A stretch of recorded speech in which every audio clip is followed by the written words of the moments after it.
All right. Hello, everyone. Good afternoon, good evening, good morning, depending on where you are. All right. I'm getting a lot of echo in my headphones here, and I'm not sure why that is. So let me adjust my volume. All right. Can you guys still hear me? Yeah. Yeah. Okay. Uh, Never had that happen before. Let me go back to my headphones here. All right. We are the three Tims. We are here on your screen. I'm Okay. singing a song while we wait for Tim to figure his stuff out.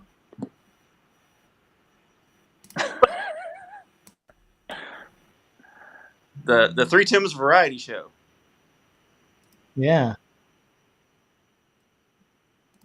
Uh, I know what's going on. All right, I finally figured out what happened. I had my browser open to the live YouTube, and so I'm hearing the live YouTube Oh, through my.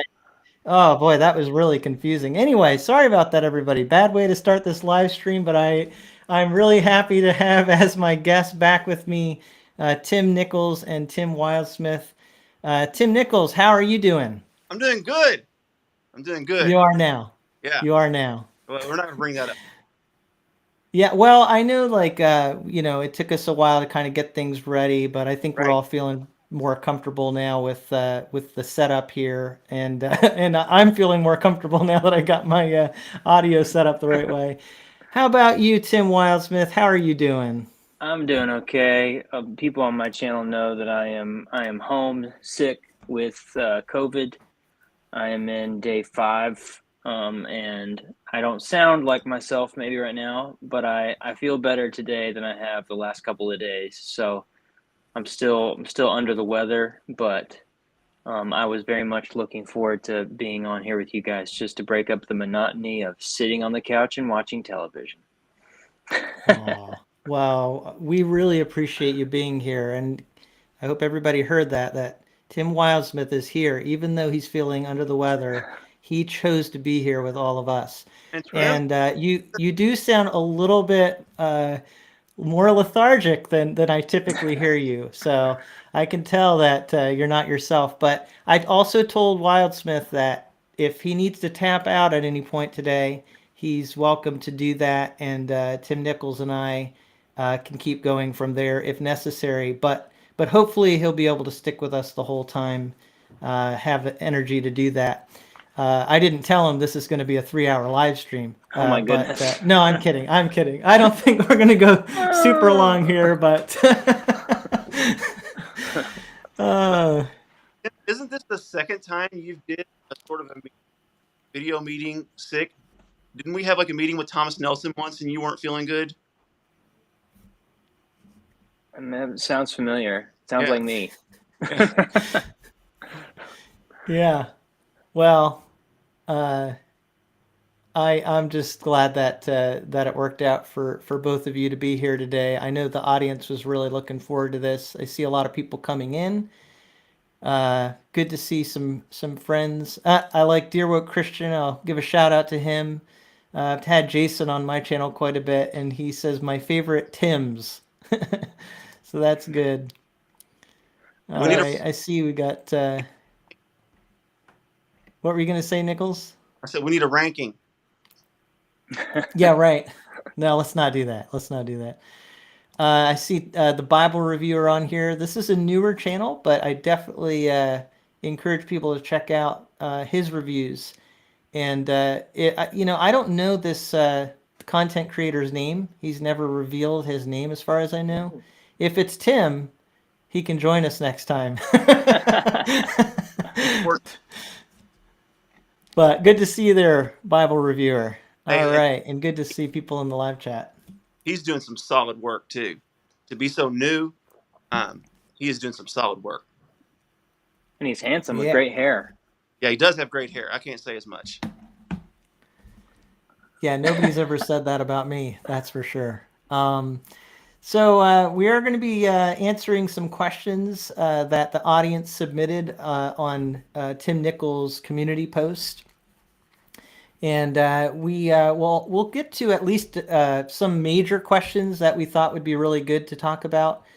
And we'll try to answer some others. And if some questions come up in the live chat that we have time to discuss, or we just think, wow, we really should hit on that topic, we'll try to answer quite a few questions here. And I want to say too, right off the bat, that some of the questions people submit we've actually talked about before, or we've talked about them on our channel. So it's possible as you watch other videos that we've done, some of those questions will be answered. But we'll try to answer questions that maybe we haven't answered before, or that are just kind of unique. I'm also going to be talking about a Bible giveaway. I already revealed to these guys which Bible it is, but I gave a hint in my last live stream, I think, that it's a Bible that Tim Nichols is very fond of. He's been talking about it recently. So did you know ahead of time, Tim Nichols, which one I was going to? That was a solid hint. Yeah. All right. So I am going to, I'm going to be giving away Bible that was sent to me from Thomas Nelson. It's the McLaren series, New King James Version. I just reviewed this recently, and it's got the words of Christ in blue letter. This one is a leather soft cover, so I just want everybody to know what exactly it is that I'm giving away. It's not a leather cover, but it is a leather soft, and it's still really nice, beautiful look to it.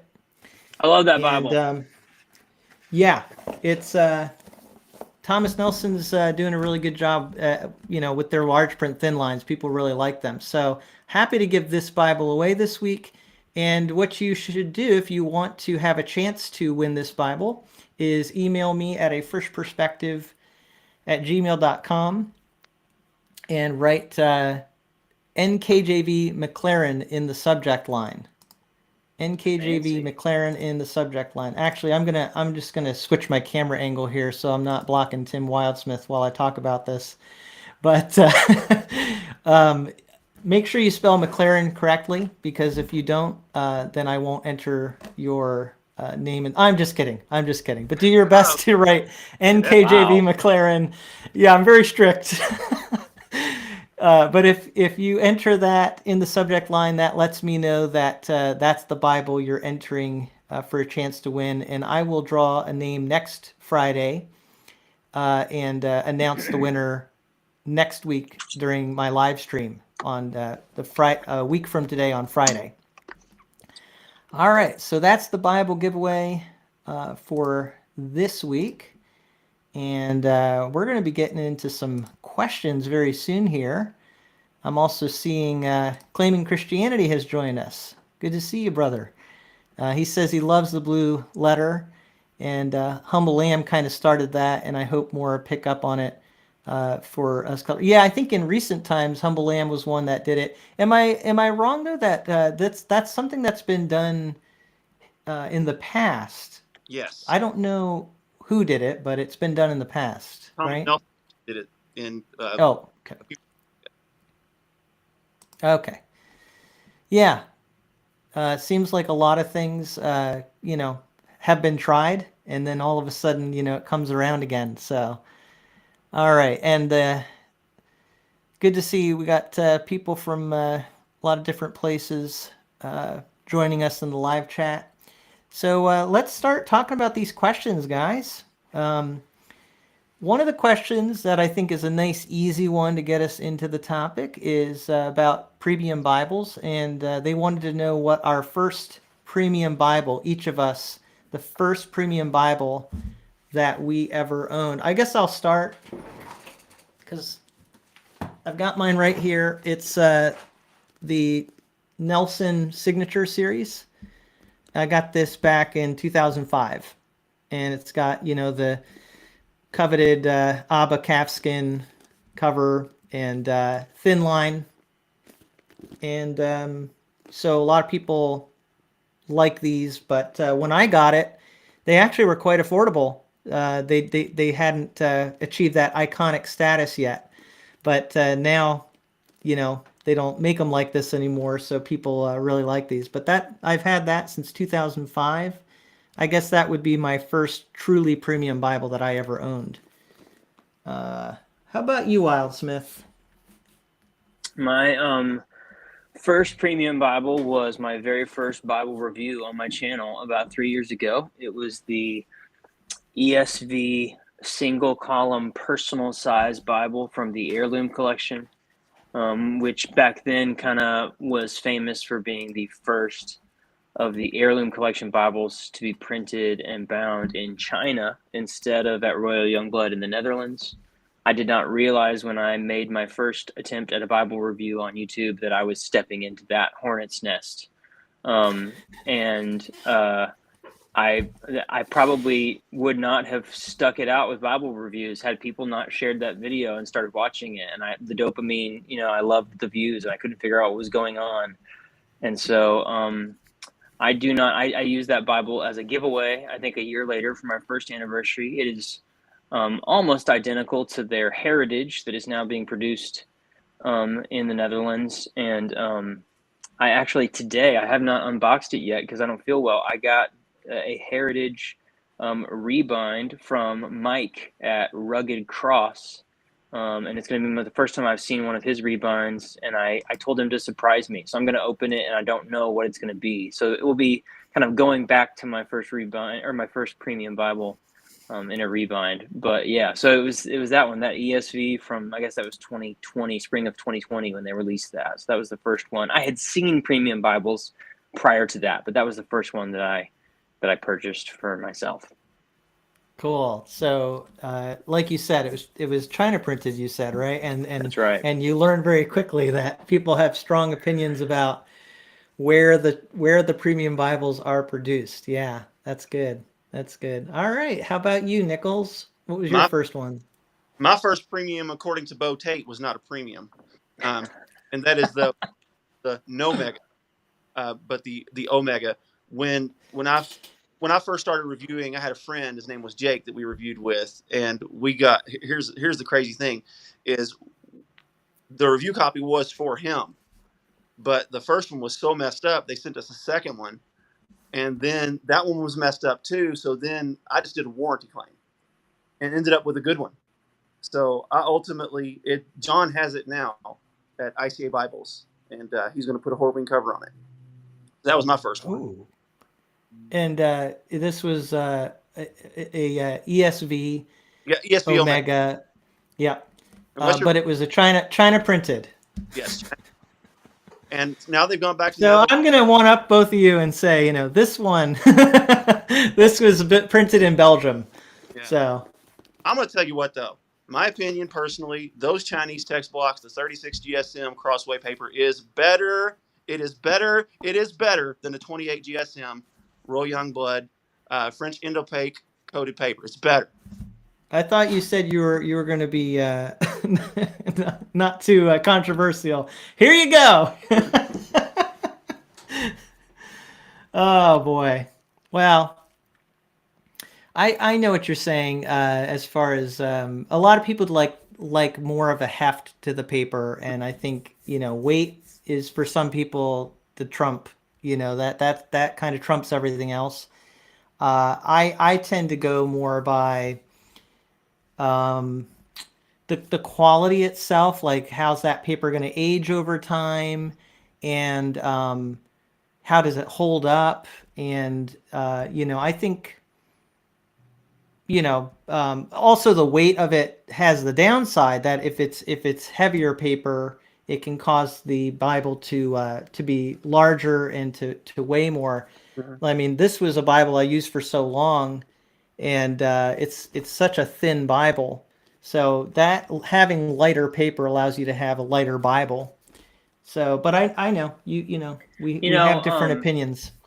I've thought about how to create a video about Bible paper. I actually reached out to, I haven't created this video yet. I have all the notes from it because I didn't really know how to make the video, because I reached out to a bunch of different publishers and said, talk to me about your paper. And the reality is like a lot of people are like, what's the GSM? Because we talk about GSM on our channels and people talk about it in the Facebook groups. So everybody knows GSM is like paper thickness or whatever. And we just kind of assume, like, in the world of, like, people talk about the Schuyler Bibles used to use 36 and now they use 28. And so it's worse paper because it's thinner, yada, yada, yada. But it's not just like the number on the GSM.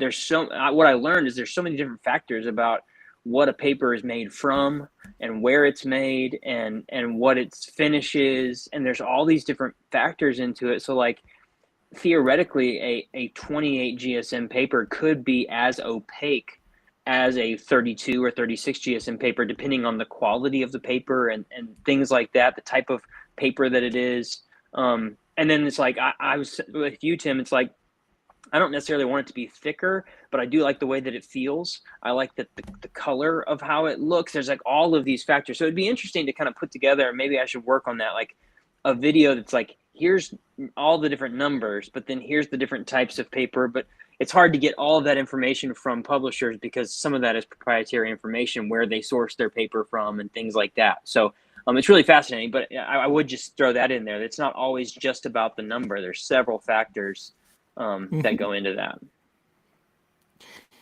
Yeah, I mean, my opinion on some of these things is like, I think that, like with any product, sometimes you're paying for the brand or the, like, kind of the name, but other times it actually is the material itself. And better quality can last longer.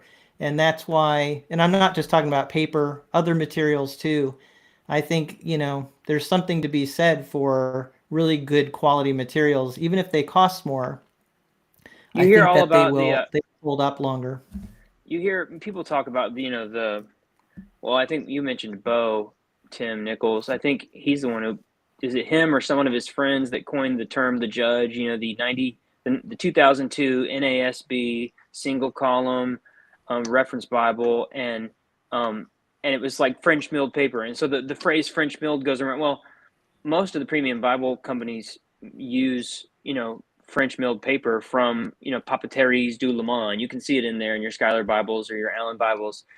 My understanding, and I could be wrong, somebody can correct me this. My understanding is like what they were doing back in 2002 on those Bibles. They don't have that exact same paper anymore. It's not still, so it's, while it may be French paper, it's not that exact same, like whatever happened back there in 2002 made it like the perfect storm of being like the best paper ever.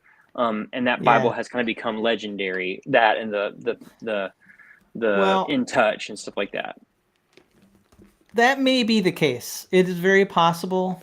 I can tell you, though, from my signature series, some of it's nostalgia. I think some of it is just because we don't have what we used to have, that there's a little bit of that factor in there. Because honestly, some of the paper coming out now is absolutely phenomenal. Mm-hmm. But I do want to mention some comments in the live chat here. One person said, thicker paper, please. Easier to turn and less page curl. So I think that kind of goes in line with what Nichols was talking about. Then we had some comments about first premiums. Jeremy Hughes says, my first premium was the Crossway China print Omega. So there you go, just like Nichols. And my first premium, this person said, was the NASB Thintel. You guys remember the Thintel?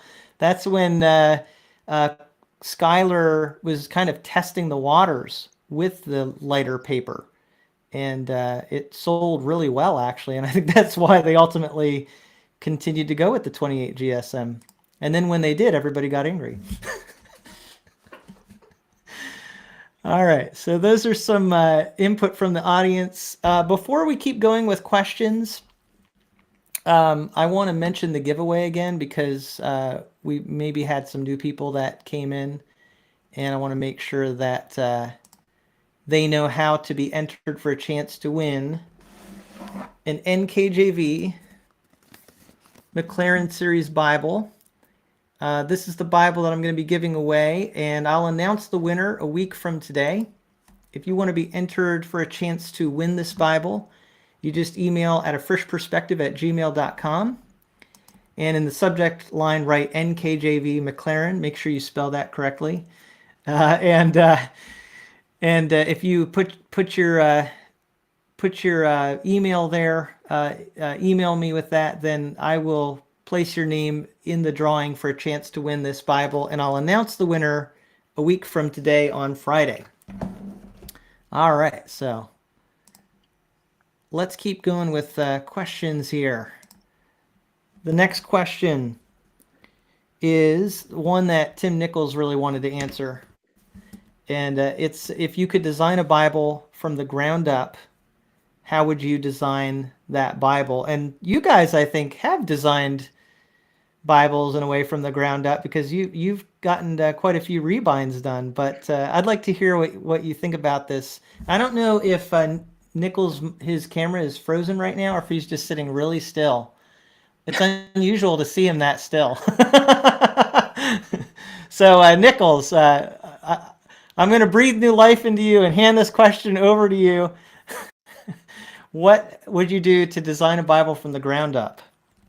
Well, first of all, double column, 11-point font, NKJV comfort print, because that's my favorite font. Super bold verses. Super bold verses. I don't know if anybody has seen the layout for the giant print LSB Dead Fast about to put out, but those bold verses are legit. So put those super bold verses on there, paragraph format to keep it kind of thin. 36 GSM paper. It could be anyone's 36 GSM paper. It could be Crossways. It could be Skylar's old. It doesn't matter. And then what I would want, the one thing that I'd like to see is this is actually the Stridon, but this is the cheaper version with the Lockman Foundation with the leather text cover. I absolutely love the referencing system on here, where they put the references on the bottom, but they have the notes separated with a line. Because one of my complaints about the bottom reference, and this includes my favorite one, my baby, the NKJV Elput from Thomas Nelson, my favorite Bible, is that the notes and references can get kind of jumbled up, and it's hard to separate them, to where that Stridon bottom referencing system really just scores on that. I'd also get rid of maps. Just get rid of the maps. I don't want the maps. And if I'm going with 36 GSM paper and 11-point font, I'm probably not even going to have the concordance. I can use a separate concordance that doesn't come in useful, and no presentation page. So there's what I would design. And of course, it will be premium. Did you say what cover? I'm sorry if I missed that. What kind of cover? Whatever John put on it from ICA. Right. Shark skin. Yeah. Something like that. Oh, that's good. All right. Yeah. How about you, Wildsmith? How would you design a Bible? What would be features that are important to you? Man, that's a good question. I think I would probably start with size. I really love a good, what I would call a mid-sized Bible. In my head, I'm thinking of like the Cambridge Concord, or even like the Cambridge Diadem, the new size that they put out. Kind of that not too big, like 5.5 by 8.5 trim size. I really like that size Bible. Unlike Tim, I really love a good single column Bible. So I'd love to then kind of work on a really nice typesetting that has single column with a lovely font, a typeface that kind of matches that design really well. I too like the NKJV comfort print. It's one of my favorite of the comfort prints. I actually had lunch here in Nashville with Klaus Kroga from 2K Denmark a couple weeks ago, and we talked a lot about typefaces, and it was really fascinating to kind of talk to him about the work that they do with type design, and that was really, really interesting. But so medium size single column, so it's probably gonna be a little thicker Bible, but that's okay. Medium size single column. That's a good point. I mean, Tim's idea about the references down there from the Stridon is really good for me. I like to be able to use cross references and textual footnotes, but to be able to use them in a way that really makes sense. I love the way Crossway has an ESV personal reference Bible where they put the references on the inside page, the inside of the gutter. I like that look a lot because they're kind of there when you need them and they're out of the way when you don't, and they push the text out further from the gutter. Note, yesterday, R.L. Allen launched a new full-size, big ESV single-column reference Bible that's verse by verse that is a new design that they worked on. It's kind of based on Crossway's former design, but they just released that. So a lot of people have been chatting about that. It's been long Who awaited. did that? I'm sorry, I missed that. Who did R.L. Allen. R.L. Yeah, Allen released. They I was posted just that going to ask yesterday. you about that. Yeah. Yeah, it made its debut yesterday in 4 different binding options. I know a lot of people in the Allen community are excited. Trying to think. So designing a Bible from the ground up. I'm thinking size and typesetting first. I will Yeah. take all of Tim Nichols' maps that he doesn't want, and I'll put them in my Bible because I love maps. I like maps when they're in the Bible. So when you're reading the text, you get a picture of where the people were. So I like study Bibles for that reason. I like having Bible maps. Tim Nichols, Skylar has some really, really nice Bible maps. I don't know if you've seen Skylar's Bible maps, but man, Skylar Bible maps are so awesome that the folks at Skylar created those really great Skylar Bible maps. Damn, who is that again? I didn't hear you. It's one of my favorite things about Skylar Bibles is their maps. Anyway, so yeah, I do all that, and yeah, I'd probably put I'm trying to think of, like, if I could choose one goatskin cover from one of the like Bible manufacturers. If I could send it to them and say I want you to bind it, and man, I would probably send it over to the folks at Steadfast and get whoever's been doing their Bibles lately, because they feel really great, they look really great, and I'd put some red under gold art gilding on there, and I would give multicolored ribbons, and yeah, that's it. That's good. Yeah. Well, it's funny. Some of the things that you guys said really hit on what I was thinking too. You just mentioned Steadfast Bibles, and honestly, I think that they kind of have the design ideas that I would love to see more translations follow some of those ideas. But some of it is like just, the font they've chosen, I think, is really nice. That, man, the Legacy Standard Bible double column. It's that Goldilocks size Bible, and even the faux leather version, the paper on that's printed in Korea. It's really nice. It's a 10-point font. It's verse by verse. With stanza setting for poetry, and really legible, really pleasant looking, really portable. Man, to me, that's kind of like the template for what I kind of would want. And then I would say maybe references as a bonus, but definitely footnotes. I think one thing missing from that particular Bible, if I were designing it, would be to make sure it has good footnotes. It's actually kind of my complaint about the Legacy Standard Bible when it first came out, is that, they didn't have enough editions with footnotes. That's getting better. But to me, I think footnotes is a really important thing to have. It's one of the reasons I like the Christian Standard Bible. So I guess the other thing would be maybe my translation I would probably say the Christian Standard Bible would be really up there. But I'd like it to look more like the LSB is putting out right now. And lots of presentation pages and I'm kidding. I don't care about that stuff. Mainly the text. That's the main thing that I want to have, a really nice legible text. So,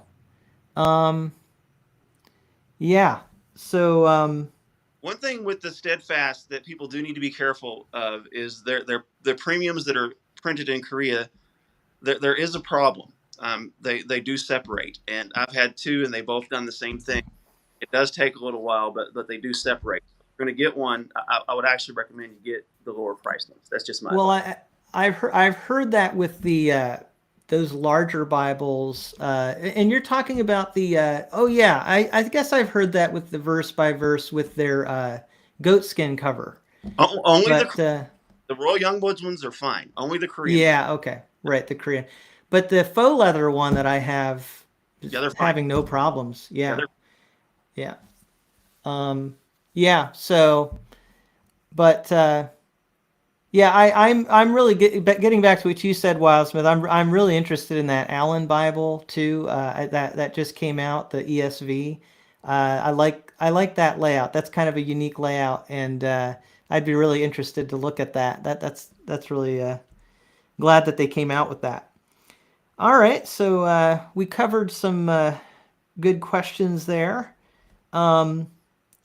Since that was a premium question, another question that a lot of people I think have is about non-premium. What would be like a favorite non-premium Bible? I just mentioned one actually, so I kind of feel like I covered that. I don't know if you guys have other ones you want to put in there, but the faux leather Legacy Standard Bible verse by verse, I think that's a really great, well-made Bible. So that's non-premium. How about you guys? Nichols, any ideas on non-premium? my absolute favorite non-premium Bible. This one's kind of in between, and I know this one had a wild opening, but I absolutely love the Sovereign. I love the fact Yes. it's got some leather soft options, but that genuine leather cover under $100, got good paper, and I love the layout. I've actually been preaching out of that one lately, just because I had Bezalel book art, bling it out with some speckled edges, and I have fallen in love with that thing. It's just beautiful. So that one has even a lower tier that's available for like $25-$30. So if we're going non-premium, that's probably going to be it for me. But Holman makes some bomb non-premium Bibles. That personal size, large print, single column, that is a ball in Bible. That thing is awesome. Yeah, I'm glad you brought that one up. That is a really nice Bible. The CSB personal size, the large print personal size single column.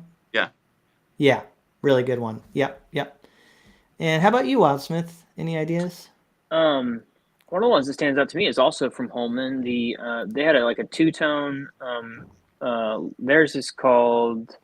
What is their synthetic leather called? Leather touch. Who is it Leather, again? Holman. This is a good quiz. What is the name of the imitation leather for each major Bible publisher? I did a video on that. I believe it's It leather. might be Leather Soft. Leather Soft No. is HarperCollins and Yeah. Thomas Oh, you're Nelson. right. Yeah. Leather Touch is Holman, Yeah. Okay. and True Tone is Crossway. Anyway, there was a Leather Tex like is a True Tone. Oh, I'm gone. Yeah. So it was just a CSB thin line, and it was like a two-tone edition, and I've shared that on my channel a couple times. It's really great. I also think that Thomas Nelson's Leather Soft for a synthetic leather is. I like Bibles that are really soft and floppy, and that lay flat. And I think that those synthetic leathers. So for me, it's like a really great Bible that lays soft and flat like that. That's kind of a win for me in the world of non-premium. I got the True Tone edition of the ESV Personal Reference Bible, which I mentioned a few minutes ago. I got that last fall for like $12 on Crossway's website, and I love that Bible so much. And I ended up getting I got a really nice rebind edition from Logos, Daniel at Logos Rebinds. But it's just the cheap edition of the Bible on the inside, and it's a great Bible. The paper's nice and opaque. I mean, it's really a lovely Bible, even at the $12 edition. It's a win for me. So I know I review a lot of Bibles that are nice, but I am just as happy with a really well laid out cheap Bible as anything else. I gotta tell you, in real life, the non-premiums are probably what I use the most, even though I review so many premiums. But like today, I went out to a coffee shop. What did I really want to have with me? A $300 Bible? No, I had a hardcover Bible. It was nice to have in my backpack. I don't look conspicuous when I'm pulling it out. I mean, I'm not afraid to have a Bible, but it's kind of overkill to have something super ornate when you're just sitting there at a coffee shop. So hardback Bible worked great. So I don't know about you guys, how often you use non-premiums, but I think non-premiums are incredibly useful, as much as I appreciate premium Bibles.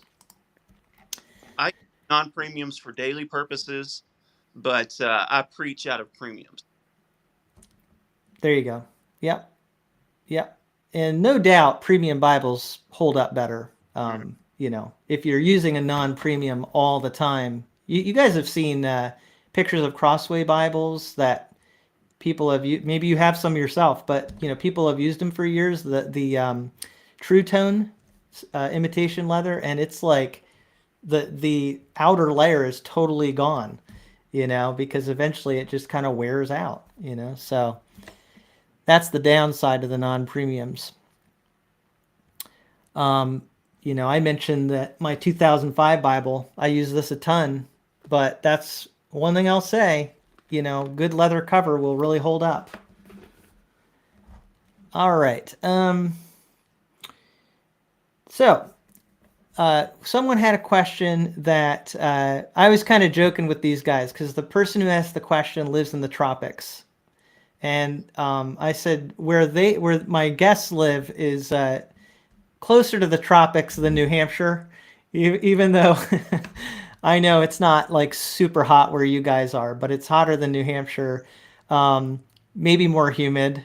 So the question, though, has to do with how do you store your Bibles. So maybe we could just try our best to answer how we store our Bibles in a safe manner, try to keep them in a good environment for the paper and everything. And then, if there's any guesses we have as to what you might do in a tropical setting, we could try to take a stab at it.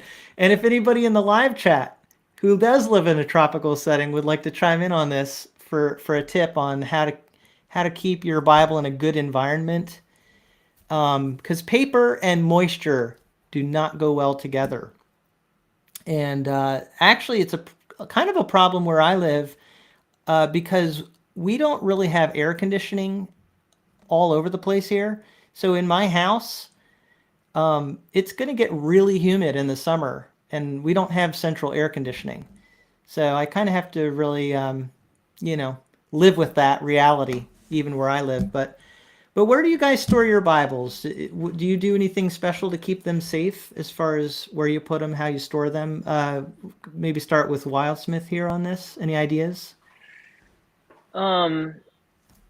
Yeah, I mean, you want it. It's kind of funny. I come from the world of my whole life. Not my whole life, but for the last 20 some odd years, I've been playing guitar, and with acoustic guitars in particular, you want them to stay wet. You don't want them to get too dry, I guess you'd say.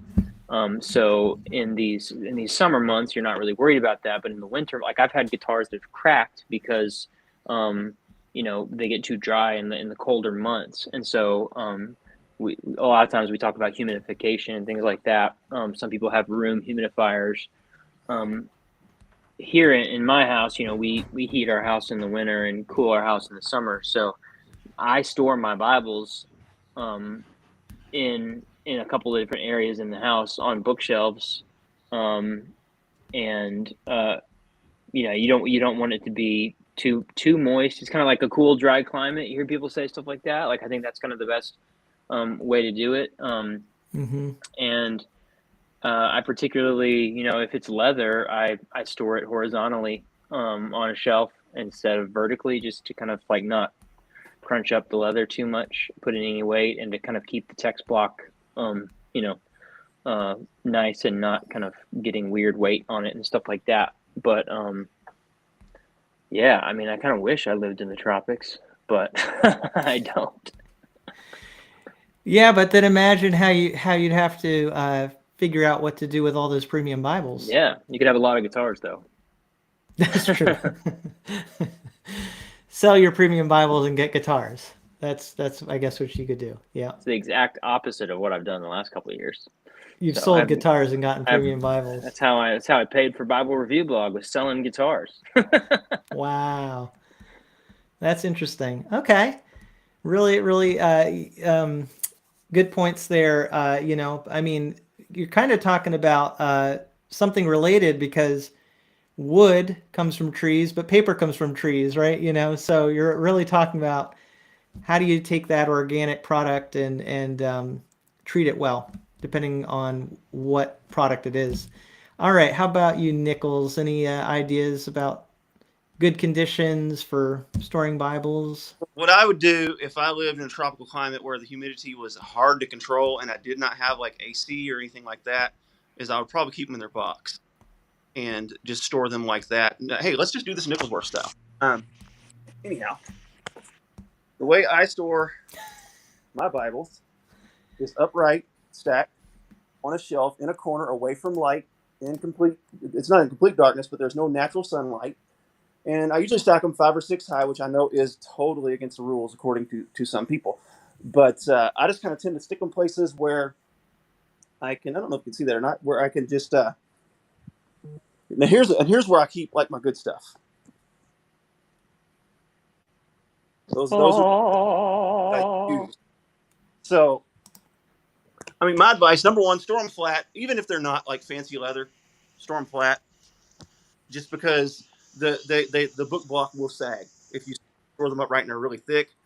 And then if you're having trouble with some sort of tropical climate, humidity, and different things like that, I would get a dehumidifier if you don't have an AC. And then I would definitely probably not put them in a basement because it's probably going to be even worse down there. And I'd keep them in their box. There's a reason. I've got all my boxes. I'm a box. My wife questions my keeping of boxes. I have boxes stored in ceiling tiles. I have boxes stored in the closet. I have boxes everywhere. Keep your boxes. Yeah, I'm glad you mentioned dehumidifier because that's actually, I'm in a basement. Where I am right now is in a basement, and it can get very moist down here, but I actually have a dehumidifier in the summer, and that makes a world of difference. So if you had a room to store your Bibles, where you could keep the moisture in that room particularly down, like if you were in a tropical area but you had a certain room that was air conditioned and if necessary a dehumidifier, I think that would help a lot, based on all of our non-tropical environment opinions. But I think those are good ideas at least. All right, good. I thought maybe we had lost Tim Wildsmith there, but he decided to come back. Good to see you back there. I was just going to blow my nose off camera. Yeah, I totally understand. Well, again, I want to thank Tim Wildsmith for sticking it out here with us, choosing to join us today, even though he's under the weather. And I told him, if he needed to end early, that's fine. But he's doing well. He just has to blow his nose every once in a while. All right, so we still got a lot of people watching. Actually, our numbers of people watching have gone up as we've gone along here, so that's really cool. Glad people are interested in this. But we're answering questions that people submitted on Tim Nichols' community post on YouTube.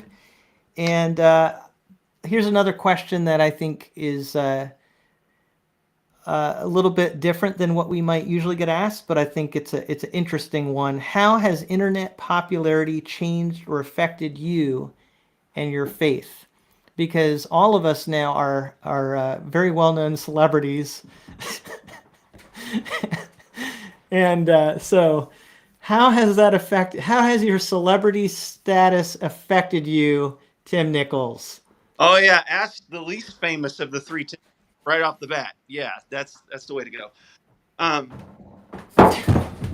As far as it's really expanded my view of the body of Christ, if nothing else, and the unity that truly does exist. Because I'm a Pentecostal, Wildsmith, I'm not sure, but you've been at Baptist churches before, and I don't know if you could be pigeonholed to that, but Frisch has said he is a Baptist, and here we are together, good friends, having conversations on and off camera, just getting to meet amazing people like Jonathan Resmini. If you're watching today, dude, man, you're awesome, and he's Orthodox. Getting to meet some Catholic friends and just people that are, and we're not going to agree on everything, but it's really been encouraging to me. As far as its effect on me from some celebrity standpoint, I don't know that question almost seems silly. Not. Did you say? What did you say? The question seems what? It seems silly in my mind to think of myself as a celebrity. Well, that was my interpretation of the question. The original, yeah. Rephrase that. This is live, so we can fix this. I'm not saying the question was silly. I'm saying me viewing myself as anything other than just Tim Nichols. Right. Lakeside E-Town. For me, it sounds goofy coming out of my mouth. The question is not goofy. I'm talking about from my point of view, to think of myself as anything other than just me. That's hard to do. Yeah. So it hasn't really affected you in terms of how you see yourself. You don't really think of yourself any differently. I don't but think you so. like, yeah. I definitely feel more polished in front of a camera because I used to be terrified in front of a camera. So that's something that has improved. Because if you watch my first review, it's a cringe festival. Oh goodness, it's same. Yeah, but I mean, as far as it probably has. I just haven't noticed. I'm a little more salty now, I guess. We talked about that beforehand. Yeah, comment. I just want to probe that. Like, have comments affected you, Tim Nichols, as far as like people's negativity? Oh, do you really want me to answer this question, Frisch? I'm a bit of okay. On to Wildsmith. I want to hear. I am a bit of a troll, so I actually enjoy negativity because then I can laugh about it and make a video and make it funny. That's just what I do. And the thing is, there are several people that have commented after I've called them out on a video, and I always do it low key. And I try to be as good and hard as possible, but no, they don't bother me at all. Negative comments, especially from people I don't know from the interwebs. Nah, no. That's good. That's good. Good for you. I don't know that Tim Wildsmith and I are quite so thick-skinned. No. People do say some unkind things, don't they, Wildsmith? They do, yeah. I actually, there is a level of this that you can't really understand unless you do it. Tim Nichols, in particular, has been he messages me, and we usually talk on Facebook, but now we have each other's phone numbers. But we chat a lot, we text a lot, and he has heard me say more times than I can count, how my feelings have been hurt by somebody saying something in the comments. And he's always the one saying, don't let it hurt you. Don't let it, just move on, that sort of thing. But yeah, I am I actually posted this week. I shared a post on my Facebook account a couple weeks ago, or I guess last week. I made this big announcement on my channel, and like literally, I made it on my channel, and I made it in my personal life, on my personal social media, and I literally heard from hundreds of people saying, congratulations, so excited from you. I had friends who were texting me and calling me who know me personally. I had all these comments. I had emails from people. But what I shared a couple days ago was like I had these 2 comments on YouTube from strangers on the internet, as Nichols says, who basically just like bashed me and questioned, my qualifications for this and all that stuff. And man, it really it deeply it was hurtful.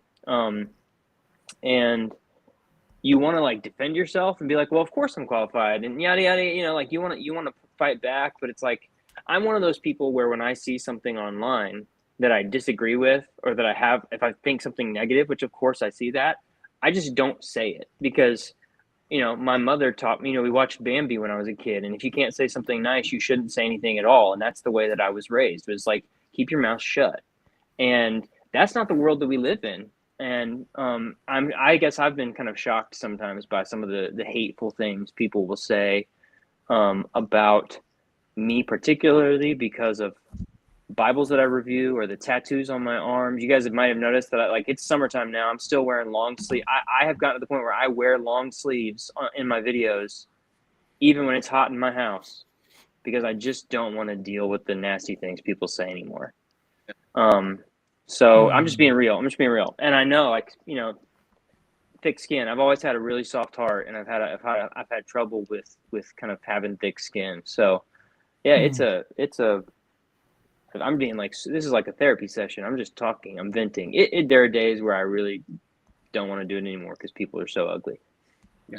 Well, I want to jump in before Frisch and Wildsmith. The content that you create and the things that you have put out there and the relationships that you have built and the work that you've done in your life and the woman that you married and everything that you love qualifies you to write this book, and I cannot wait to read it myself. Thanks, man. Yeah. Now I'm crying. I appreciate that. I really do. I think there's a reason that you're the one writing this, Wildsmith. No doubt about it. I believe it's something that you are qualified, and God has chosen for you to do this. Before we get done with this live stream, I'd love for you to just mention it on this too, in case anybody's like, what are they talking about? Yeah. So maybe before we close out, you could just mention the book that you're going to be writing. But don't give second thought to those people. I know one thing I know about you is you have studied a lot.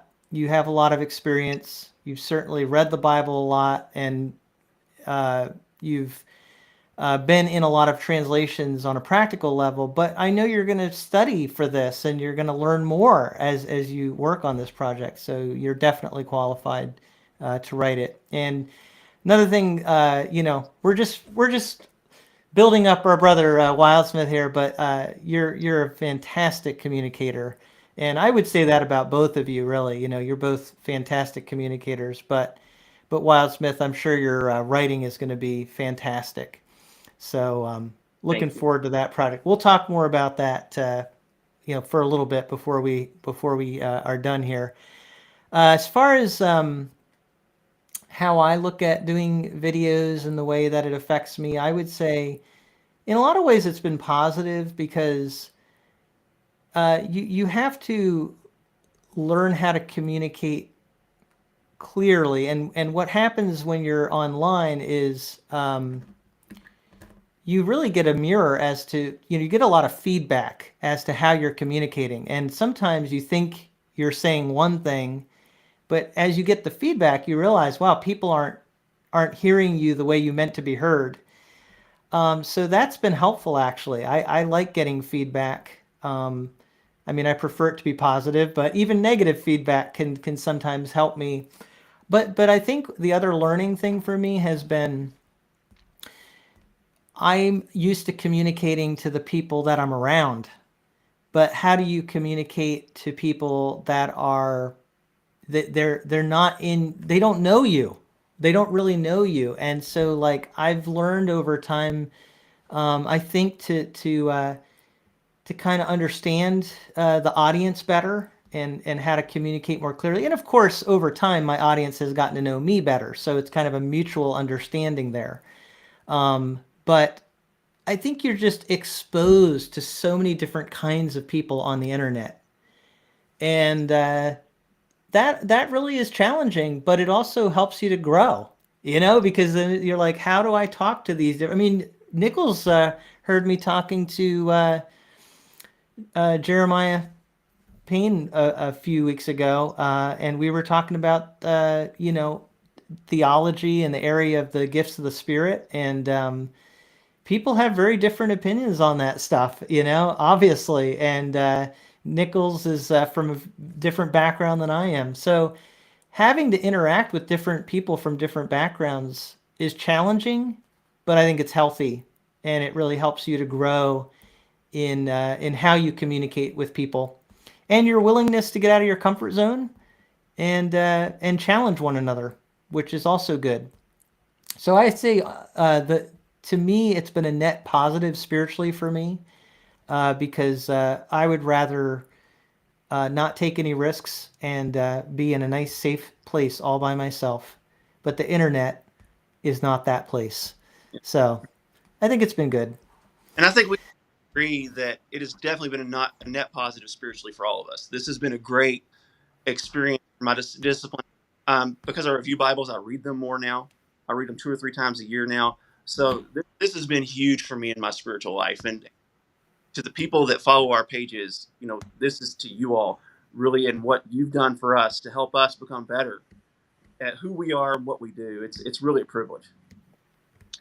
Yeah, I agree. I think that if anything, like I feel like there's like an accountability to, if I'm going to do this, then I need to be in the Word, and I need to be, studying God's Word and reading God's Word. And I have to do that to make the videos, but I also want to do that, and I want to be consistent with that in order to have a good influence on people. For me, it's definitely like a game changer when I went to last summer. I went to this thing at the Museum of the Bible, and a handful of different people walked up to me and said, "You're that guy from YouTube." And I was like, that's ridiculous. Like I tried for a decade to be a famous singer-songwriter. Nobody ever recognized me anywhere. And somebody walks up to me and says, "Can I get a selfie with you?" And I'm like, but then you leave from that and you're like, man, like what I'm doing makes a difference. And I should probably I want to live up to that a little bit, So I agree with you guys. Net positive for sure. A really, even with the trolls, there's just all these new friends, you guys, and different people who are just, it's life changing to be able to have that community too. Mm. Yeah, and really, there's so much that I wasn't even expecting when I got into doing that. Like I would have never thought I'd get to interact with the publishers. I wasn't thinking about that. I just started buying Bibles and reviewing them because it's something I enjoy. I think that's true for you guys too. And we've had the chance to meet some really amazing people that are in the Bible production industry. And I know you, Wildsmith, are even you were at a conference, right? A Bible design conference? Is it something like that? Yeah, that's what I was talking about when I went to the Museum of the Bible. It was there. That's right. That's right. And I'm actually going to go back. They're going to do it again in August. They're working on all the details. They're going to announce that soon, and I think I'm gonna actually be part of the conference this year. I'm gonna do an interview with somebody in the publishing world or something like that. So I don't have the full specs on that yet, but yeah, those sorts of things are cool. Like when I got to have, Tim came down to Nashville, Tim Nichols, and we hung out with Philip Nation, who's the publisher of Thomas Nelson. And those sorts of things are those are neat connections to be able to make. And I often think people are like, you have more influence over so, and it's like, well, I can't make the publisher make your favorite Bible, but yeah, I mean, I do think that when we say stuff and they at least they watch our videos and they read everybody's comments, so they use our content to stay aware of what people are saying and thinking, which I think is cool. It's great. That there is something that makes me chuckle though with how many people have complained about certain things. I'm not even sure I should say which things, but and certain publishers still won't change it. Crossway, fix your ribbons. Yeah, you came out and said it. That's a really famous example. Started on Crossway's ribbons. Trying to be good. Well, lots been said about them, that's for sure. They stink. But oh man. All right. You sure you don't want to talk about that, Nichols? Cross. Now, you made me promise to behave before we hit record, so I'm behaving. I'm already seeing in the comments someone saying Crossway ribbons are the worst. Well, That's funny. All right. So there are other questions that people submitted, and actually even some in the live chat here. So we might be able to talk about some of those. Are you hanging in there, okay, Wildsmith? Is your all right? We Thank want to you. make sure you're feeling okay here, not push you too hard. All right. I guess one has to do with translation. We might have even gotten a couple about translation, so we might as well touch on that a little bit. Which uncommon Bible translation do you enjoy reading from? So something that wouldn't be as mainstream is kind of what they're saying. Are there any kind of not mainstream translation that any of us enjoy reading from? And one other question that kind of maybe goes along is any translations that we definitely would say no, we we we don't recommend. And I already know which one because we've talked about it before when we've been together, but we can mention it again. But either of you want to take that an uncommon Bible translation? Any well, ideas? my favorite uncommon Bible translation, obviously, is going to be the Passion Translation. A close second to the Message. Those are just amazing.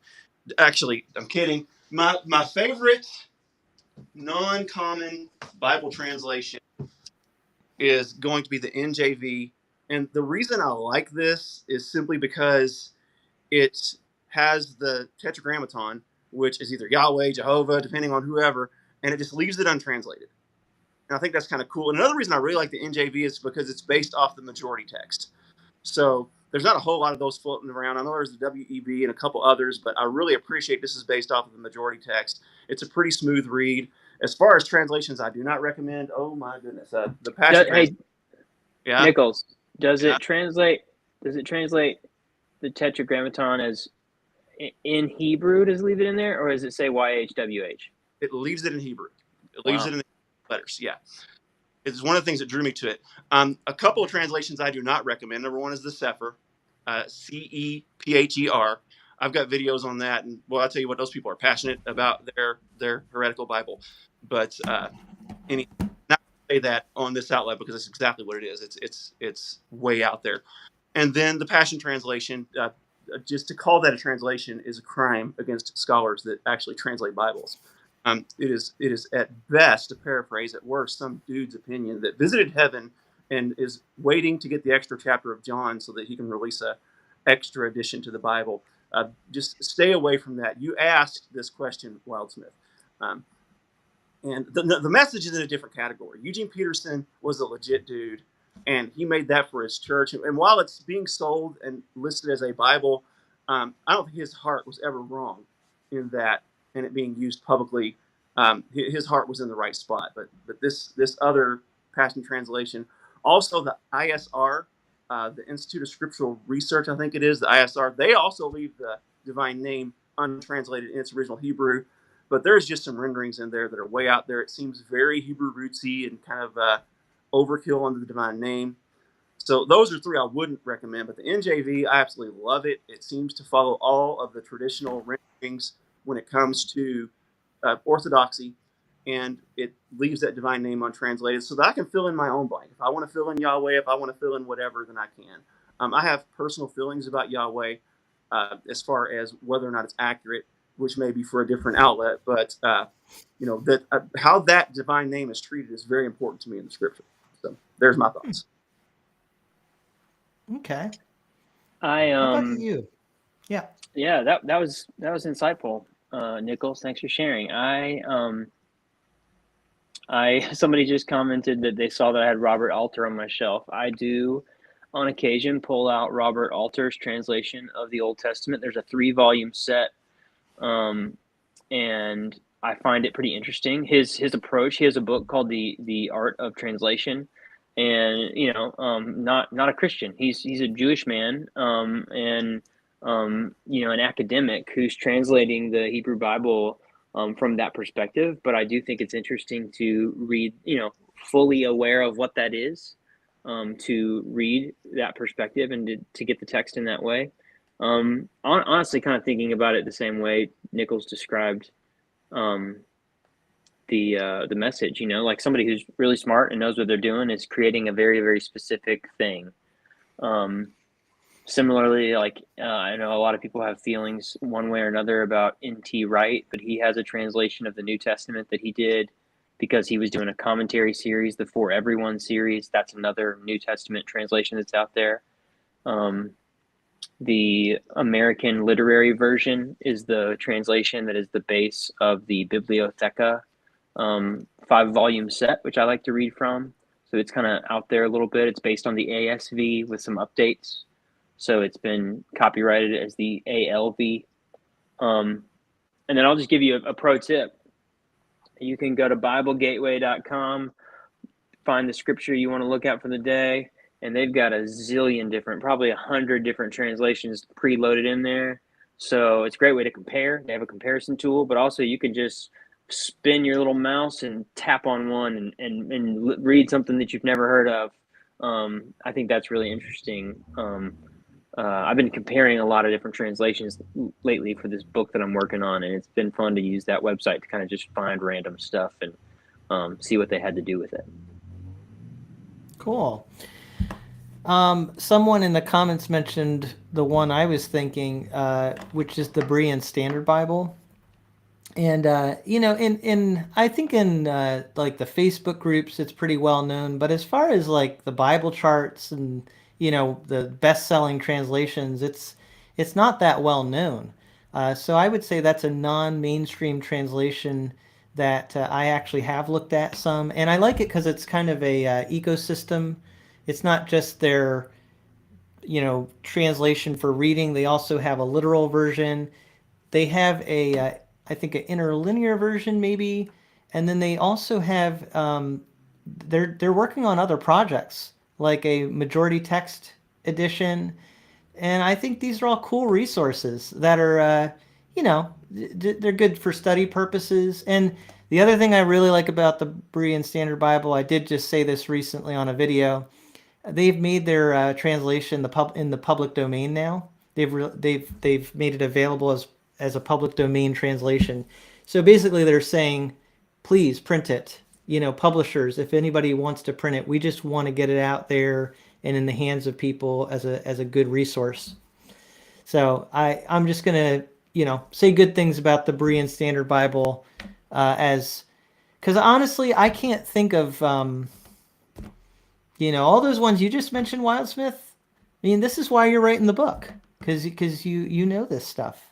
I didn't know about some of those ones that you mentioned. And as far as what we don't recommend, I think what Nichols said, the Passion is one. I also would say, I don't know if you mentioned it, Nichols, but the New World Translation is one that's kind of notorious because of it being translated from the Jehovah's Witness organization. So in John 1:1, it doesn't say Jesus was God. It says he was a God. The Word was a God, and that's, they try to justify it with Greek, but ultimately, when all the other translations say something different, it kind of gives you a hint that something may not be right there. So New World Translation is one I would definitely would say I wouldn't accept. So, okay. I'm sure I'm missing questions that have been in the live chat. If any of you saw one that you want to answer, you can mention that. I do still have other questions here from Tim Nichols' community post, such as they want to know if we can interview translators related to the different translations. And so that's more of a request, I think. You don't have to put yourself on the spot here and commit to it. But I'm pretty sure that Nichols has, I know, had not necessarily a translator, but you've had the Lockman Foundation Yeah. representative, someone high up there, Nick Lambeth. Is that his name? Yeah. Pike Lambeth. Pike. Okay, Pike Lambeth. Okay. Yeah. Yeah. I have tried with translators, and translators are kind of a breed of their own, and they work for a publisher. And when they work for a publisher, even when I preloaded the questions, I just had trouble getting translators to agree to a review, simply because I think because there's so many, and because they want to show proper respect to other translators that work for other publishers. That is a difficult thing to get. Dwayne Green, he doesn't necessarily interview translators, but he interviews people in that field. If that's an area where you're passionate about, that is his wheelhouse. He's a guy from Canada, puts out some great content, just broke 1,000 subscribers. Congratulations, Dwayne Green. That is something. By the way, Wildsmith, did you get to 15K yet? I haven't checked today. I posted about it on Instagram. Is on the verge of 15K, y'all. Help him do that today. I am at. Oh, I passed it. I'm here. I made it to 15. There you go. Right. What does that mean? That's right. Frisch, is that how I get one of those placards you have on the wall? I made that.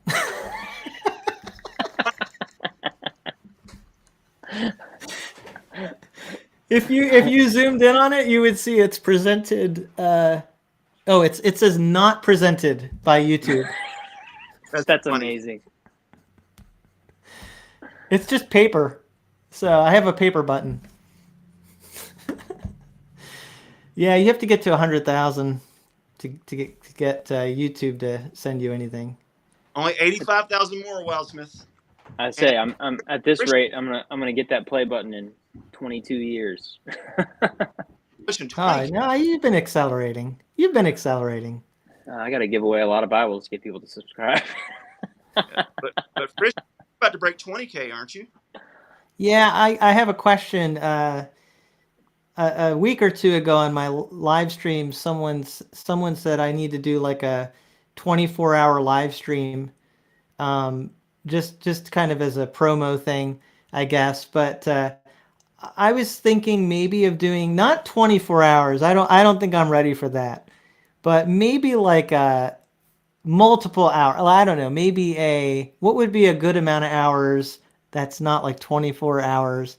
If I can break 20,000, kind of a, subscriber appreciation live stream.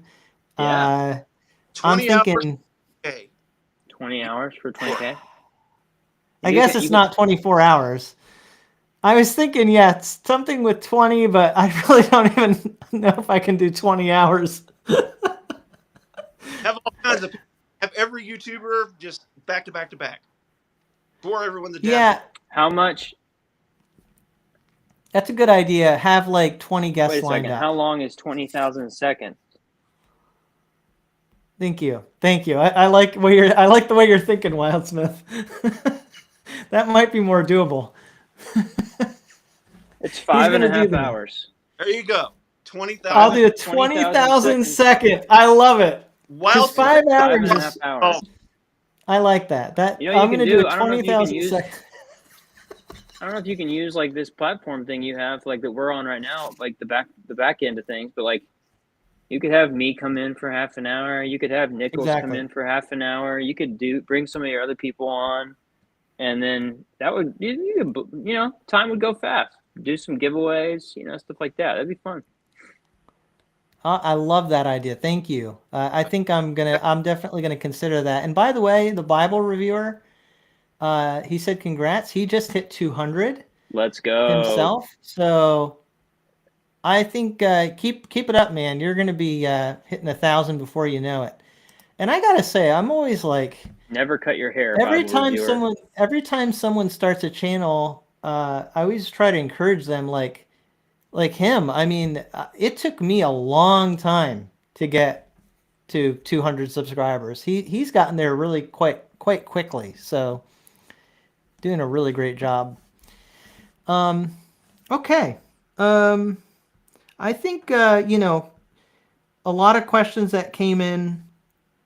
If you watch our channels, a lot of these things will be answered or have been answered. So I think maybe this is a good time to ask maybe one more question, and then we'll kind of start to wrap things up. And the question actually has to do with Bible teaching and sermons, and all of us are teachers in certain spheres. I know that Tim Nichols up there, he's a pastor. Tim Wildsmith, you're doing college ministry, Christian ministry, but you also do sometimes preach at church. And I'm doing pulpit supply presently a couple times a month, and I also fill in at my church at times. So the question was like, how do we prepare? And one of the things that I would say is read the Bible a lot. I think all of us do that. But honestly, that's really important because if you're going to be good at preaching and teaching, you need to know the context. Mm-hmm. And I think that's one of the problems with people that are trying to teach God's word. If they're newer, they don't understand the context. They're just seeing the Bible as very, and verses sometimes have a tendency to cause us to split the Bible up in ways that the Bible was not originally, it didn't originally have those verse separations. And books of the Bible, they were written as a unit. So I think it's really important to just be reading through your Bible regularly. I think that's part of just background preparation. But then reading the passage very carefully, reading it in different translations. Blue Letter Bible, that's a free online resource. It will give you original language information. So I love that as a study resource. And then commentaries, after I've really kind of looked at the passage myself and I've kind of decided, okay, here's what I believe the passage is saying, then I have maybe questions in my mind, things that I want to explore more, and commentaries can give me conversations with other scholars and hear what they have to say and insights that they have. But I like to start with the text and really glean from the text and begin to form what I'm going to say from that text before I go to commentaries. I think commentaries are an addition to the prep work that I've already begun to do. And then, after that, it's very personal. Each person has to learn their own way as to how to formulate a sermon. But I like to be very clear. I do a lot of times say, here are the points that I'm going to make, or I'm going to make this many points, just because I think that helps people track with you and kind of have an expectation as to how long you're going to be talking, which can help them keep attention. And then try to make it practical too, and use illustrations in a way that doesn't distract from the message, but complements the message of Scripture. So those are some ideas that I have on sermon preparation. How about you guys? Anything you want to say about your own process? I'll let either one of you jump in here. Just not both of us at once. Who's starting? Both of you at the same time. Go. You go first, Nichols. All right. Well, first of all, I'm Pentecostal. I don't prepare. Okay. Well, that was easy. What I do is obviously I read through the entire Bible multiple times a year to get the full framework of the entire story of God's Word, so that I don't give it out of context. And there's a lot of people that think to preach expositorily means that you have to preach Genesis 1 to Revelation. No, you just have to understand Genesis 1 to Revelation in context of what you're preaching. And then what I'll do is I'll probably write out about 3 to 4 months in a synopsis. This is where I'm headed. And then I will take that synopsis for example, I've been teaching on the Lord's Prayer it's been about 3.5 months now, and Sunday and Wednesday. So I'll kind of write it all out and I'll give everyone the overview. This is my goal of everything that we're going to be talking about over the next series of weeks until we exhaust this topic. And we usually conclude it quarterly around a conference. So we have a conference to kind of cements that. And then once I have it all written out, then I take on each section and I just complete a section. And, for example, with the Lord's Prayer, I spent quite some time on Our Father. We're supposed to, we don't just pray individually, we're also praying in community, Our Father. And defining what Father is and what it means, and just going through each aspect of the prayer all the way down to deliver us from evil and what that means. And then once I have all that kind of framed out, what I'll try to do is I want to get this much content covered on a particular Sunday or Wednesday. I'm going to talk until this moment in time. And then I'm going to wrap up and we'll save the rest. So that's one of the great advantages for me to preach in these series types where I'll just take on a pretty good sized chunk of scripture and I read the whole thing every Sunday.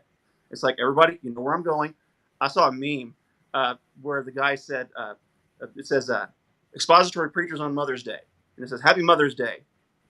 Now that that's over with, open to where we opened last week. And that was legitimately me on Mother's Day Sunday. It's like, okay, Happy Mother's Day, everyone. Now let's go back to where we were last week and pick up where we left off. So I don't know if that answers the question on how I prepare, but that's kind of like my mindset when I go into preparing a message is, number one, have the whole context of God's word. I've read it and really understand the story in light of all the stories that surround it. And then just don't rush the process. For me, I just shoot for a time goal and I will develop it. And if I don't get through it, no big deal. We'll pick it up next week. Yeah, well, that's the advantage of being the main teacher at a church. Is you're going to be able to, if you don't finish something, you can say we'll pick it up next week. You know, I don't usually have that opportunity at this point. But that's a good thing. I've had the youth rights skits about me saying, "Oh, look at the time. We'll pick this up next week." I have skits made in my honor. That's awesome. That's good. So my answer to the question is pretty straightforward. You know, I learned a lot when I was in seminary. I did like a biblical studies emphasis and took a few preaching classes. And, you know, one of the things I think that I learned was kind of a combination of what you guys have said. You know, Frisch talked about focusing on the text. And so I always start with reading the text that I'm going to be preaching from. We're doing a series through Philippians this summer at my church, and I'm preaching a couple times. So it's like I've already started a couple months in advance, reading through that text on a regular basis, returning to it. And almost in like a Lectio Divina style, like asking the Lord to put something on my heart that would like to give me something. And so I take some notes about that. I read it in multiple translations. My pastor preaches from the NIV, so I tend to lean towards that. But if I find another translation where I notice the differences and I look those things up, like why did they use this word in the NIV and they use this word in the ESV, that sort of thing. So I take some notes about that stuff. I do have a couple of commentary series like that I own. Like I own the entire Word Biblical Commentary. And so I will refer to those and read some of the stuff about that passage. I'll look up words in Bible dictionaries. I kind of do all my studying and I kind of write down a bunch of notes. And then I'm a manuscripter. I write out my sermon in its entirety. And my head, I'm thinking the way that I talk is usually, you know, a little less than 100 words a minute. So if it's a 2,000 word sermon, it's going to be a 2,000 word sermon. It's going to be a 25-minute sermon, that sort of thing. But I try to write everything down, and I really focus on landing the plane. Because I know myself that if I don't have a good solid ending, that I won't stick the landing. So I always try to write like a really thoughtful conclusion and know where I'm headed. And then I practice. I preach to myself in my office at least 2 or 3 times. I try to. My wife usually hears it once or twice before the congregation does. So, yeah, just kind of a mixture of what I naturally am thinking about as I talk to the Lord about it, getting some outside sources to kind of help me think through it, and then practicing it and trying to get it to where it's like really doable, and I write the whole thing out. I wish I could get away from manuscripting, but I feel really I feel really scared if I walk into a pulpit without everything in front of me. So yeah, that's kind of my process for preaching. That's a neat little revelation there, because I am not a manuscripter. I'm a bullet point, and I just write up bullet points, and I mean, I've gotten myself in trouble a time or two saying things off the cuff. I'm sure you all can't imagine that ever happened, but it has happened from the pulpit. My pastor, I lead worship most Sundays at my church. My wife and I lead worship together, so that's my primary leadership role at church right now. And my pastor preached a really thoughtful sermon a couple weeks ago, and I was packing up my guitar at the end of the sermon, and I shared this earlier this year. I had a Bible rebound for him by Vitali at SDG, and I gave it to him as a gift. So every now and then I walk up to the pulpit after the sermon and check on his Bible to make sure it's holding up well and he's treating it well and things like that. And he preached this really thoughtful sermon, and I walked up, and there was literally a sticky note in that Bible with no more than 15 words written on it. And he preached that entire sermon from that. And I was like, I don't have that gift. Like, he's great, but I don't have that gift, you know? Yeah. Interesting. Well, it shows you how unique everybody is. That's for sure. Oh, and I do want to say one more thing to clarify about commentaries. And that is, while I generally want to read the text first and let the commentaries kind of come in after, I would say if I'm starting a book, that's one time where a commentary will give me a lot of background information on the book itself. The author, the audience, the setting, all of that. Same with study Bibles. They can be helpful too for kind of orienting yourself to the book of the Bible. And in my circles, we do a lot of expository going through books of the Bible. But I do some topical as well. All right. I don't know if you guys mind answering this one, but it's kind of like an opportunity. I think this is someone who's trying to get into Bible reviewing. And they said, at what point are Bible publishers willing to send review copies to YouTube Bible reviewers? I never hear back from them, so I'm curious. So do either of you have any thoughts on...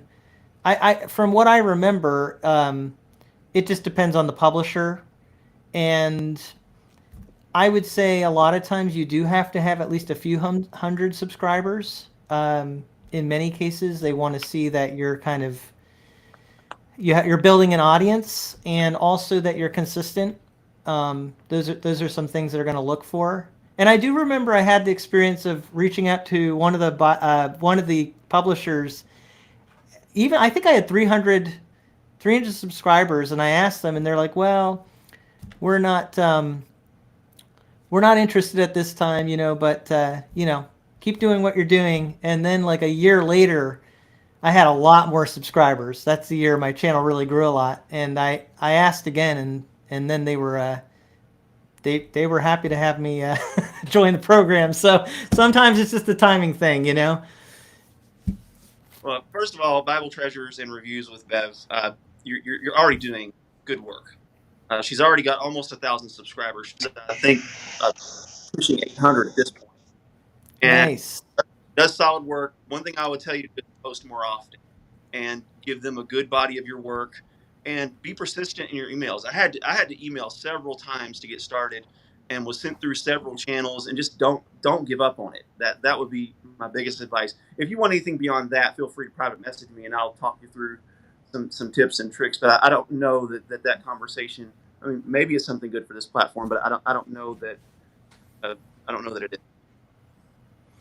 Do you think it's going to get harder, or it is getting harder, that the competition, so to speak, for how many? I don't know. Like, what's the saturation point from the publisher's perspective as to, like, do they say, yeah, we have enough reviewers out there? I mean, what are your thoughts? Do you think it's getting harder to be eligible?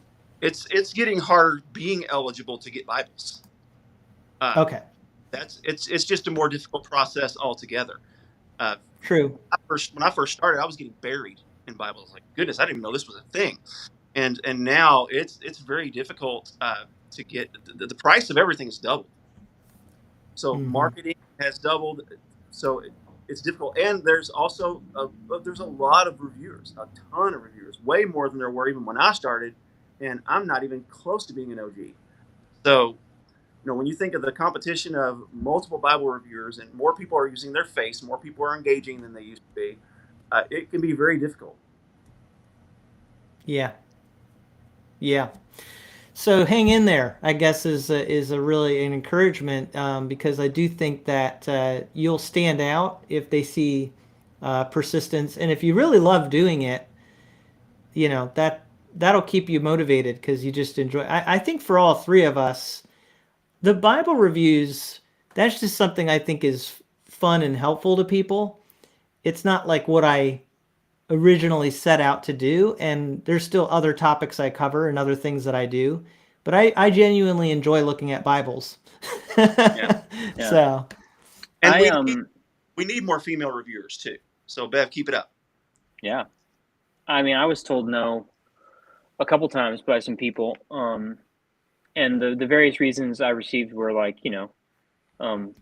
hey, let us know when you've been doing this consistently for X amount of months or a year, or when you've received this many followers or subscribers, that sort of thing. And even now, I don't. There's some publishers who don't give me the time of day, and so I can tell you right now, like I know, like I use Amazon affiliate links, and I can tell you how many hundreds of Bibles were sold through my Amazon links in April. Just in April, hundreds of Bibles. So I know that I offer that the Bibles are being sold. That's probably, Amazon should be thanking me for that more than the publishers, but the publishers are selling the Bibles to Amazon. And I get comments. We get comments all the time from people who say, I ordered that, XYZ Bible from a premium publisher that as I shared with these guys earlier in the chat, I funded the first year of Bible Review Blog. I sold a couple of very expensive guitars, and most of the Bibles you saw on my channel in the first year, I purchased. And then as I got traction, I was able to get some review copies. But even all the publishers, I mean, these guys know there's a different system. Each one, most of them now have like a limit on how many per year, and how many premiums versus how many regular Bibles versus this versus that. And so you have to kind of build relationships slowly over time. But I would say, yeah, start by asking for, if you're trying to get a free Bible, ask to review, show some content that you've done that's a good review, that's gotten some good views, and then ask for something that's not super expensive and see if you can start that way and kind of build up from there. And to kind of extend something that Wildsmith said, this is something that the three of us have had conversations about. If you go in looking at it as a free Bible, you're diminishing yourself, because they're not giving you a free Bible. You're working for that. It is in exchange for work. This is effort. This is work. It takes time. So I won't. I had a publisher ask me to put a disclaimer that we get the Bibles for free, and I told him no. Like, no, I'm not putting that disclaimer in there. I'll say I got an exchange for my work, but I will not use the word free. So don't diminish yourself to thinking that you're this little servant, little minion that's asking, can I have a free Bible, please? No, don't do that. You tell them, I'm good at what I do. Here's my work. If you like my work, I would love to review your Bible. all right. I love you, Nichols. So, that's a very forward approach, but yeah, some good thoughts. Well, the part behind that isn't to, I'm good at what I do and look at me. It's don't diminish yourself. You're working for this. I mean, Wildsmith, you bust your tail. Your work is so obvious for those Bibles. I mean, and both of you, Frisch, I mean, the work that you all have put in, the effort beyond, and Frisch is so much bigger than Bibles. The work that he puts in just to get content in front of us, that is worth something. That is valuable. Yeah. I think overall, though, I have a very positive feeling about, I think the publishers have really appreciated us. I'm sure they see the value in what we're doing. I can only imagine too, like some of the things they're dealing with on their end. Like how many requests do they get from random people, Right. and have they sent Bibles that never got reviewed, that sort of thing. So um, I Yeah, and please feel like it's pretty good. don't misunderstand me saying that this is a bashing. The publishers are amazing, Yeah. amazing to work with, incredible. I'm just saying, when I first came in, I made the mistake of thinking that I'm begging for something. But when I developed that confidence that, hey, I'm actually providing you something as well. This is a partnership to where we're working together because they help us, we help them. So please don't misunderstand my heart on that. That's saying publishers are amazing. All of them I work with are incredible. Yeah. Yeah. So good thoughts there, guys. Well, let's start to wrap things up. I want to give you each an opportunity to just mention anything that is kind of like big in your world that maybe on your channel or project you're working on. I wanted to definitely mention that Tim Wildsmith had a big announcement for an opportunity that he was given by one of the publishers. And so I want him to mention that now. And if Nichols has anything that he wants to talk about about his channel or about what's going on in his world, give you a chance too. But Wildsmith, what's that project that you got? Yeah, so I announced about 10 or 11 days ago that I am writing a book about Bible translations, and that not just that, but that I signed a publishing deal with HarperCollins Christian Publishers and Thomas Nelson. So it's going to be a book that's released by Thomas Nelson. Um, Really kind of cool backstory. I got approached by an editor who found my YouTube channel and said, "Do you have any written work?" And I threw a couple ideas out there, and I sort of developed this project. I was honestly gonna make some videos about Bible translations, and I developed it. I wrote the first 2 or 3 chapters, and I submitted it earlier this spring, and they loved it. And Hmm. I had to put a whole book proposal together. It was kind of a lot of work behind the scenes.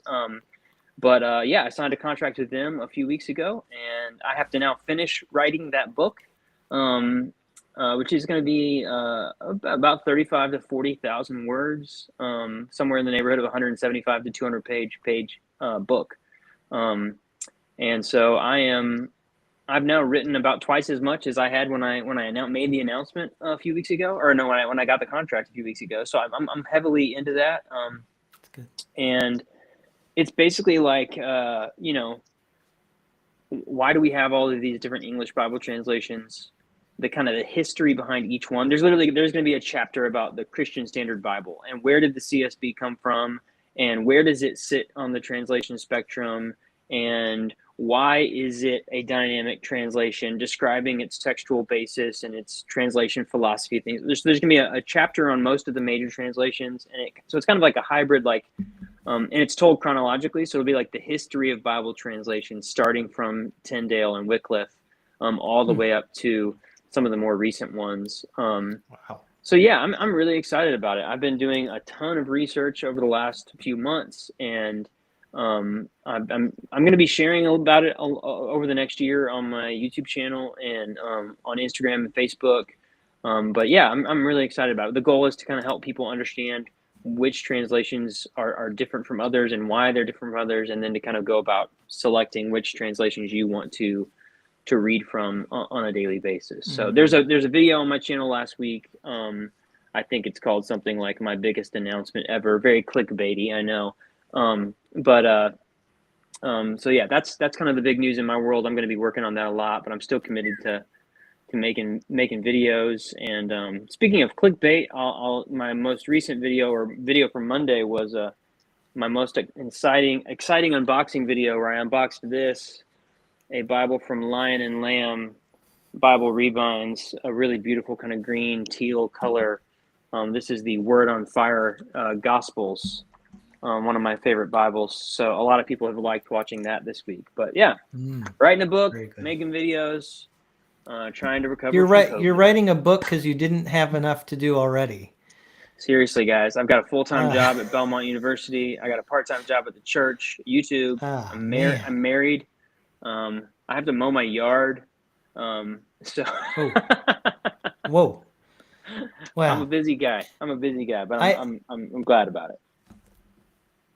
I have to say that book sounds actually more extensive than what I even first thought of when you mentioned what you were doing. Because you're talking about history of it, history of translation too. So is it going to be like quite a large book, would you say? They said, based on my word count that I'm aiming at, that it'll be about 175 to 200 pages in kind of like a normal paperback style book. So it shouldn't be too crazy. I'm going to try to keep it pretty efficient and not too wordy, but I'm having a lot of fun writing the historical parts of it. And then, things like you'll be able to see some of your favorite verses side by side in print in different translations to kind of get a feel for why, the ESV is different than the NIV or the NLT, that sort of thing. So I'm excited about figuring all that out. It's kind of like putting a puzzle together with words. Yeah. That's going to be very useful. So we're going to look forward to hearing how that project comes along, and looking forward to next year when it actually comes out. That's really exciting. Really, really happy for you, Tim, that God has given you that opportunity.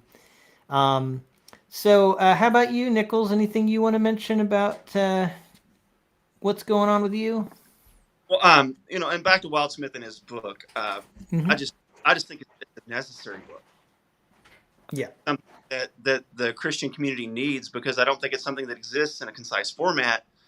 You can read 50 books and maybe get that information, but to have one and have that information, and I just think that it's a necessary book. I look forward to seeing it. I'm excited to be amongst two published authors, actually, because Frisch, you've got a book as well that you've written. I can't remember, what's the title of the book? God Matters. Yeah, there you go. Yeah. So, it's really cool. But as far as me and Nicholsworth, it is what it is. And it's what it's always going to be as long as it is. This is a Bible review channel that a father of four and a pastor and a person that has to mow his lawn does. And, my priority is always going to be my family and my church. That's always going to be where it lies. And I really don't want it to go outside of the bounds of that. I don't want a Nicholsworth to ever become a Frisch perspective, to where it takes on all these myriad of topics that are so useful, and even Bible review vlog, to where he takes on tattoos and he takes on different topics and does extensive written reviews and all these things. My lane is for someone that's on YouTube and they're looking to review a Bible, or they're looking to get a quick look at a Bible, 5 minutes, play off my last name, a Nicholsworth, and that's just me. That's who I am. That's what I do. I don't see it ever going beyond that. So it's not as exciting. It's very niche. I know that the chances of me getting 15 to 20,000 subscribers is far less, because I don't embrace this wider worldview beyond reviewing an actual Bible. And I don't do enough giveaways, because I give them to staff and different things, because as a pastor, I want all of my leaders to have a premium Bible. So this is what I am. This is what I do. This is what my channel will always be. You'll always know that you're going to get about 5-minute reviews. Sometimes I do kind of get carried away and it goes into 7 minutes or so, but it's kind of boring, but that's kind of what I am. Oh no, it's not. It's not. And people actually like when they know what they're getting into, when they come to appreciate something and they know that's what they can expect consistently. But also you don't allow yourself, by the way you operate, to, like Tim Wildsmith say, you're very good about staying in touch with people and interacting with them behind the scenes. You're a very interpersonal person. So I think it's really good that you keep things, kind of in that balanced way. Like, you're making sure your channel fits its place, and you don't want to go beyond what you think God wants you to do with that channel. it gives you time to do, to prioritize and do all the things that God has for you to do, including spending time with people, which is incredibly important. So that's great, guys. Really appreciate hearing that. One thing I want to mention for me, it's not my channel, but I'm going to Kenya in just a few weeks for a missions trip with a pastor friend of mine. We're going to be there for 3 weeks, working with a church in Kisumu, Kenya, and we'll be doing preaching, teaching, ministering to people, and kind of considering how God might help churches in the United States to help with resources and training people in Kenya for the future.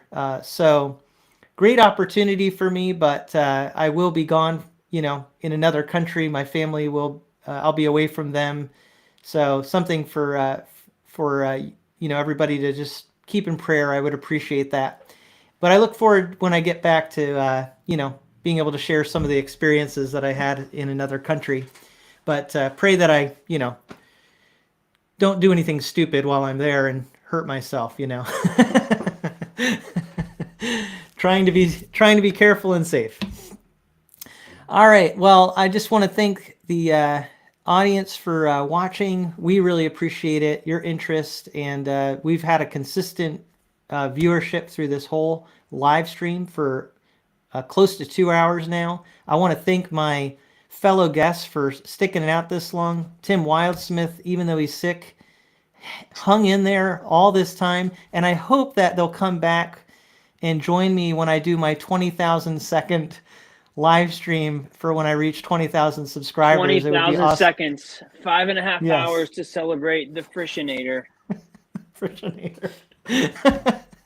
Yes, and I would need people like you to help me to get through something that long. So it would be really great if you guys were willing to join me for that, for some of it. But anyway, thank you guys. Really appreciate our friendship and the time that we could share with each other today and be with the audience. I'll say goodbye to the audience now, and I'll plan to be on live next week and announce the winner of the McLaren Series Bible. You can watch from earlier in the live stream where I give the instructions on how to enter. But thanks everybody for joining us today, and we'll look forward to seeing you next week.